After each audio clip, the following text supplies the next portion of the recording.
Over 10 years after the first human invasion on Pandora, chief of the Omaticaya clan Jake lives happily at peace with his wife Neytiri and their kids. Neteyam, Lok, and Tuk are their biological children, but they've also adopted two. There's Kiri, who was born from Grace's comatose avatar, and Spider, a human boy. Spider had been born on the human military base during the invasion and cryostasis hadn't been an option for a baby, so he couldn't be taken back to Earth with the others. Because he was raised by Jake and his family, Spider considers himself more Na'vi than human, but Neytiri is still wary of him because he's the son of the enemy. One evening, the family looks up to the sky and is devastated to discover that humans are returning to their planet, destroying everything on their path as if they hadn't learned their lesson. 1 year later, in one of the many human spaceships that are orbiting the planet, the army is transforming their soldiers' minds into newly hatched avatar bodies. One of them doesn't take his awakening well until he's explained what's going on. It's Colonel Quaritch, who died during the first invasion. New Quaritch watches a tape left by himself explaining they copied his memories into the system so he could be cloned after death, and now his mission is to get revenge on Jake for defeating them last time. Meanwhile, Jake and his clan warriors have organized a guerrilla operation to keep the humans from going far with their plans, mostly by attacking their supply lines. Most of them use traditional weapons and ride on mountain banshees, but as a former human, Jake still likes to take guns for his personal use and has adapted human communicators to be used among his family. During another very successful raid against the humans, Lok gets too cocky and disobeys Neteyam, jumping into battle to help his dad in order to prove himself. Neteyam goes after him, and this reckless action causes both kids to end up under fire when a human ship fights back. Lok jumps out of way just in time, but Neteyam gets hurt and Jake has to rescue him from a pile of debris. When they return home, Jake scolds his sons for their actions and grounds them. Neytiri tries to remind her husband not to be so hard on them because they're kids, but Jake is afraid of losing them, so he needs to be strict to keep them safe. Sometime later, the siblings go visit Max, one of the few human scientists that betrayed the military and joined the Pandora defense team. He and his buddies have a small lab where they keep Grace's comatose body, and Kiri likes visiting her. She also likes to watch her video logs of when she was still in a human body. Kiri's siblings tease her for not knowing who her dad is, but Spider thinks maybe not knowing is for the best, because he hates the fact he's a spawn of the enemy. In the meantime, Quaritch and his team of avatars land on the new human base in Pandora, where they learn that, thanks to their new advances in technology, humans are settling down at triple the speed compared to a decade ago. Once they get properly armed, the team goes to explore the forest, where they find machine parts left from the last invasion, and Quaritch is shocked to see the reminders of his previous body. At the same time, all of Jake's kids except for Neteyam are in the area having some fun, but they immediately hide behind the plants when they see the enemy arrive. Lok lets his father know through the communicator and receives orders to leave quietly, but as soon as the siblings try to move, they're ambushed by Quaritch and his team. Quaritch immediately can tell these are Jake's kids because their fingers mark them as half-breed, but the biggest surprise is to see Spider, who turns out to be Quaritch's son. Since Quaritch and his team now have to wait to be picked up, this gives Jake and Neytiri the chance to approach them in the darkness after telling Neteyam not to interfere. Neytiri makes an animal-like sound to alert the children of her presence before she and Jake begin killing soldiers from the shadows, and the kids know to immediately bite their captors and run away. Quaritch recognizes Neytiri's arrows and taunts her to get her location, but Neteyam decides to join the fight just in time to save his mother. At that moment, a human ship arrives to pick up Quaritch's team, so Neytiri concentrates on reuniting with her children, not even thinking about finding Spider as well. This allows Quaritch to take the boy with him when he escapes. At the human base, Spider is put on an interrogation machine, but he withstands the pain and doesn't say a word. Quaritch tries the gentle approach instead, telling the kid he may have Quaritch's memories but he's a different person that would love to bond with his son, effectively convincing Spider he may not be that bad after all. When the family returns home, Jake tells Neytiri they should go away. Neytiri refuses to leave her people behind, but Jake explains Quaritch wants specifically them, so it'll be safer for the clan without their presence. After Jake chooses a successor, the clan goes through the traditional ritual to pass off the chief mantle, and the family gets to leave for the Metkayina coast. Here, the local clans have adapted to the aquatic habitat and can stay longer underwater without breathing. When the family arrives, Chief Tanoari and his wife Ronal are wary of them because of their human blood and the possibility of the war following them here, but Jake swears they weren't followed, and since tradition demands shelter to be given to anyone in need, the family gets to stay. Tanoari asks his children to act as guides, and while his son Onung wants nothing to do with them, his daughter Rhea gladly shows them around. From then on, Jake's family works hard to adapt to the reef life, learning things like riding aquatic creatures called Alu and tricks to teach their bodies to be underwater for longer periods of time. It takes them a few tries to get it right, but to everyone's surprise, Kiri doesn't need to learn any extra tricks. She naturally can stay underwater all she wants and she instantly develops a bond with all the creatures of the sea. Meanwhile, Quaritch's team begins taking Spider on their exploring missions, assigning him as their official interpreter. Spider also takes them to a nest of Ikrins, dangerous flying creatures that can't be tamed by just anyone. Quaritch gives it a try anyway, confronting the creature to prove himself in combat and accidentally causing them both to fall off the cliff. The team thinks Quaritch is dead and they're ready to return to base, but at the moment, Quaritch makes a triumphant return by riding the tamed Ikran. Back on the reef, Kiri continues to bond with the sea, prompting Aonung and his friends to make fun of her for being a weirdo. Lok comes to her defense and Neteyam quickly follows him to try to keep things diplomatic, but Lok is too hot-headed and starts a fight anyway, so Neteyam has no choice but to help. When the adults finally come to pull them apart, Jake scolds his sons for their actions. He's frustrated by the constant teasing as well, but they have to endure it because they're guests here and they can't afford to be kicked out. Neytiri tries to comfort Kiri, who is upset over the fact she's different even biologically, as proven by a section of her face that she keeps hidden under her hair. Afterward, Lok follows his father's orders and apologizes to Aonung and his friends for the fight.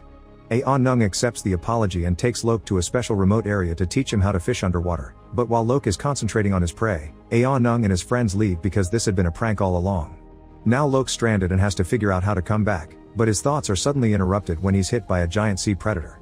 Lok quickly goes underwater to swim away and hide under the coral, but soon he begins running out of air and has to come out. The predator comes after him as soon as it sees him, but suddenly, a bigger whale-like creature called a tulkun shows up to defeat the predator right as Lok passes out. Seconds later, Lok wakes up on top of the tulkun, who has saved him from drowning. Lok befriends the tulkun and as thanks for the help, he removes a harpoon from its fin left by human whalers. Then the tulkun guides Lok back to the village, although it leaves before it can be seen. Lok reunites with his family and Tonowari tries to apologize for his son, but Lok lies and says it was all his idea. This gets him scolded by Jake again, who calls him the shame of the family. Afterward, Aonung wonders why Lok lied for him, and Lok explains he knows how much it hurts to disappoint your dad. The next day, Lok tells everyone about his adventure, and the locals realize that Lok met Payakan, a tulkun that went rogue. Everyone thinks it's a killer, and they won't listen to Lok when he says Payakan's actually nice. A few hours later, Lok goes looking for Payakan and asks why it was made an outcast by its own family, but Payakan refuses to explain. While they swim together as friends, Rhea takes Kiri to their clan's Tree of Souls in order to connect her mind to it and meet Grace's spirit. After a warm hug, Kiri asks why she's different and who her father is, but before Grace can answer, the connection is lost because Kiri suddenly has a seizure. Her siblings take her back to the village and Jake calls Max so his team can take a look at her, but then one that brings her back to consciousness is Ronal thanks to the use of a traditional medicinal ritual. Max and his doctor friend explain to Jake that Kiri had an epileptic attack and she shouldn't connect to the tree ever again. Since Max used his own ship to reach Jake, the signal was picked up by the human base. They lost it when the ship went further into the sea, and to find it again they'll need someone that knows the area and can help them visit hundreds of islands. Quaritch takes his team to negotiate with a whaler ship, and when the whalers refuse to help, Quaritch forces them to collaborate by threatening them with death.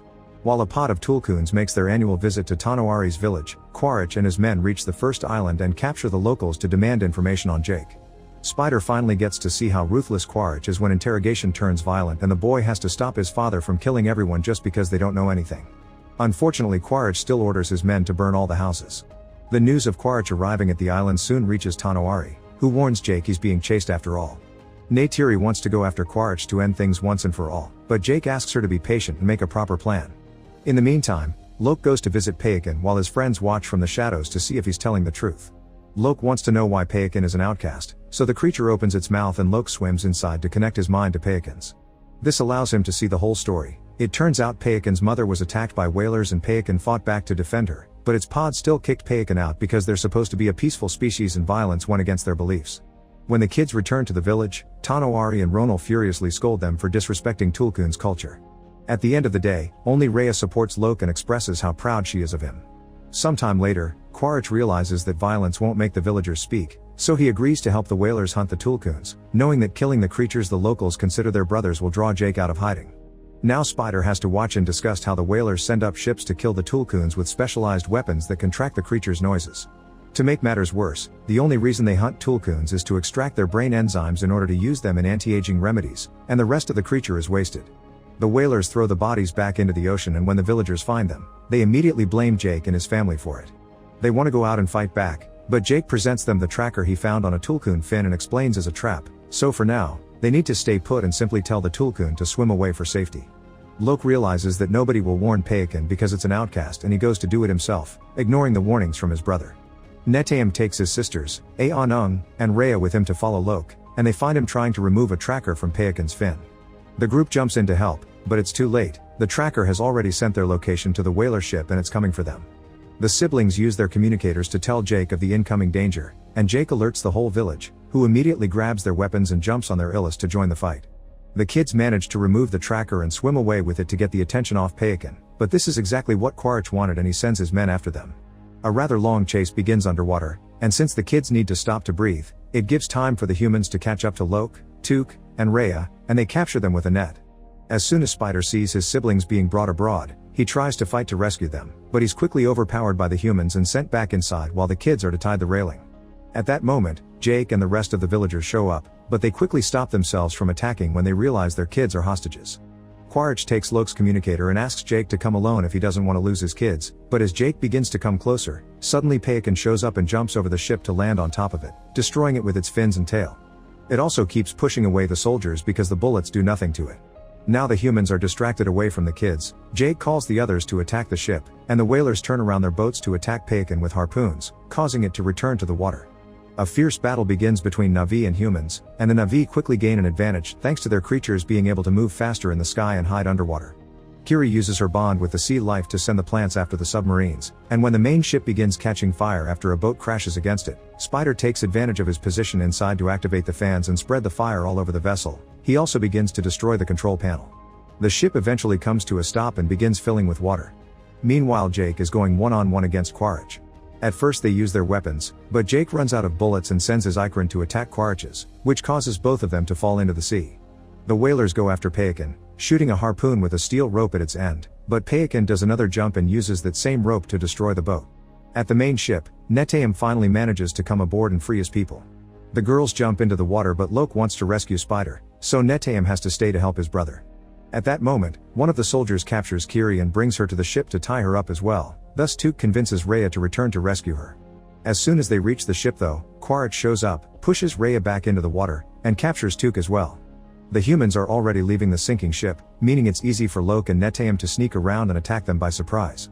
As soon as Spider sees them he joins the fight and reunites with his brothers, but soon they have to run because more soldiers show up, opening fire on them. Netayam makes his brothers jump into the water while he holds the soldiers back with his own weapon. This allows for Rhea to show up in her Alu and offer a ride. They wait for Netayam to join them, but when their brother finally jumps into the water too, it's revealed that he got wounded by a bullet. The group immediately takes him to a small island so Jake and Neytiri can look at him, but unfortunately, Netayam dies in their arms.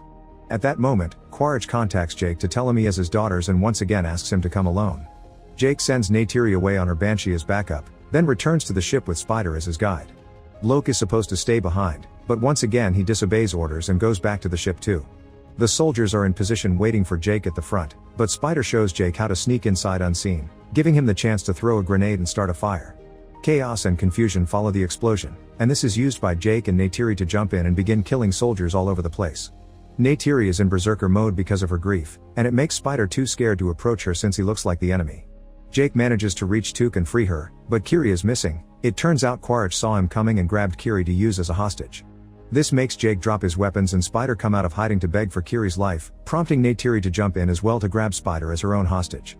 She wants to trade a child for a child, and when Quaritch at first says he doesn't care, Neytiri hurts Spider to prove she means it, causing Quaritch to release Kiri to save his son. Neytiri immediately takes all her children to the water to escape, but Jake decides to stay behind to fight Quaritch, otherwise he will return with backup. While the men get into a fierce hand-to-hand battle, the sinking ship goes so deep that it begins turning around and traps Jake, Quaritch, Neytiri, and Took inside. Kiri and Spider manage to stay out, and when Lok shows up looking for his family, the three of them split to cover more ground. Kiri uses her bond with the sea creatures to use as guides to find Neytiri and Took, and these very same creatures are the ones to escort them out of the ship. Meanwhile, Jake finally puts Quaritch in a dangerous hold and finishes him, leaving the body to sink into the sea. After fighting so long underwater he's out of air, but Lok finds him and guides him to a room with some sass to breathe as he reminds him of Rhea's breathing exercises. Spider is also searching and comes across Quaritch, who isn't dead, just unconscious. After lots of internal struggling, Spider decides he can't leave him there and drags his father back to the surface. Payakan also makes a return to rescue Lok and Jake. This act of heroism finally makes Jake tell Lok he's proud of him. While the two of them reunite with Neytiri and the girls, Spider leaves Quaritch on an island and watches his Ikran come to the rescue. When Quaritch wakes up, he tries to make Spider escape with him, but Spider ignores him and jumps back into the water to reunite his family. Sometime later, the family gives Netayam a burial following the traditions of Tanoari's clan. Once the ritual has been properly finished and Neteyam is one with nature, Jake and Neytiri connect their minds to the Tree of Souls. This way they get to visit Neteyam's soul one last time. Make sure to subscribe and turn on notifications so you can watch more videos like this. Thanks for watching.